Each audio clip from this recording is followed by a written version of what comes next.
toast to their career. The perfect combination, boy. Him hard, legends in the South. This is sports fans' only home for the hottest sports show around. These guys are on fire. You're now listening to KJ and Sean Mack. Let's talk some damn sports.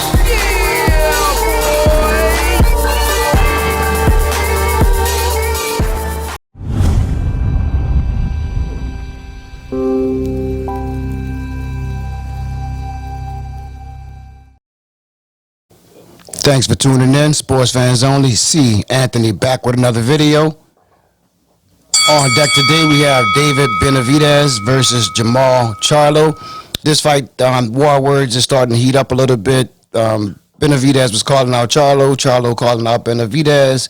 Seems like Charlo has agreed to step into the ring and get this done sometime this year. I wouldn't expect that to be his next, his immediate fight, but probably later in the fall. Maybe around October, November, possibly early as September. We saw the fight that happened last couple of days ago with Benavidez. He did his thing, TKO against Ronald Ellis, but I would say I don't think that will get the job done against Charlo.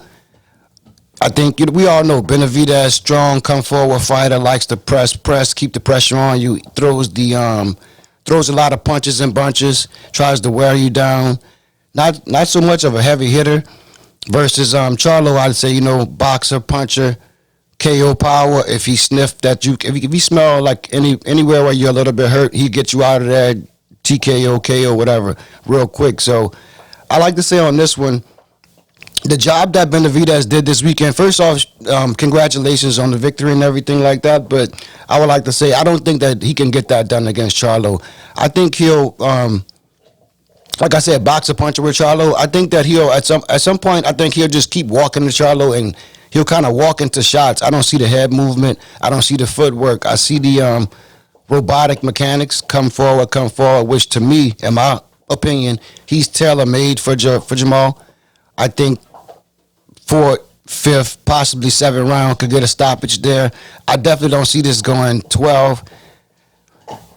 What we saw Saturday, that can't beat Charlo. So I like to say this will probably set something up for Charlo. Sometimes you can get Twitter fingers and tweet and get angry and do YouTube and try to talk your way into big fights. But I think Canelo, he's watching everything Charlo does right now, everything he says. So I think this fight is something that would have to happen before Canelo would have actually feel like he's put in a corner where he's kind of like forced to fight Charlo. I think even the Mexican fans would say, hey, it's time to get it done. So this is where I think Jermall Charlo can fight his way into the victory, like kind of just keep his mouth closed, handle business. Benavidez, he did his thing this weekend.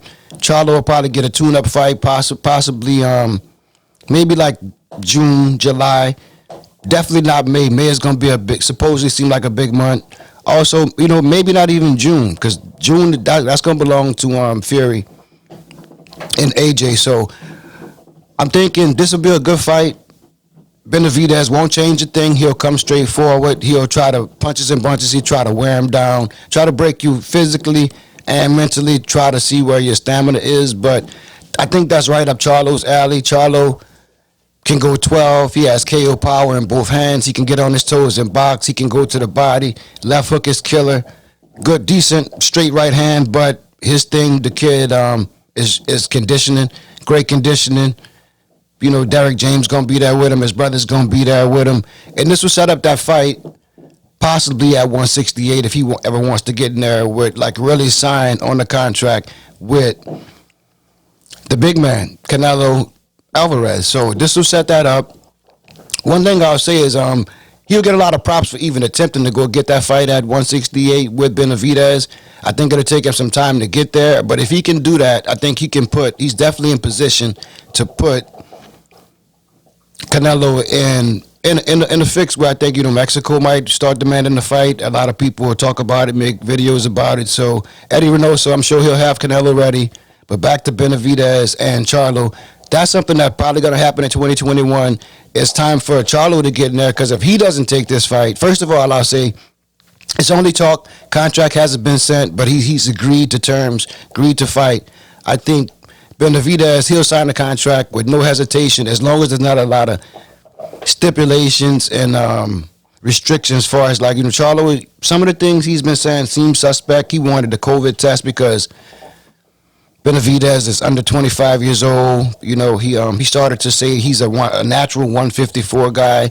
That's not really his division. So he might need some time to get up there, but I think now he's in the point where he has to do it. If he never does it, he'll never even, Canelo would probably never even take him serious. And I think both of the Charlo brothers have a good chance to get at Canelo at some point. But I'm gonna wrap this up. When this fight does happen, I think it will happen in 2021. I'm going TKO Jermall Charlo inside of 10. I don't think Benavidez can. He has the mental fortitude, but I don't think he can stay on his feet for 12 rounds with Charlo. And I think Charlo can switch up his style. He can fight on the back foot. He can come forward. He can bomb on you. He can get on his toes, throw a lot of jabs, you know, kind of keep you thinking. I think Benavidez is one level, one speed, constant pressure. He wants to engage, hit you with the uppercut, straights, and just kind of pour it on you. I don't see it going his way. I say TKO, Jermall Charlo, inside of 10, sports fans only. If you like the content, share, comment, subscribe, hit the like button. Peace. Be well.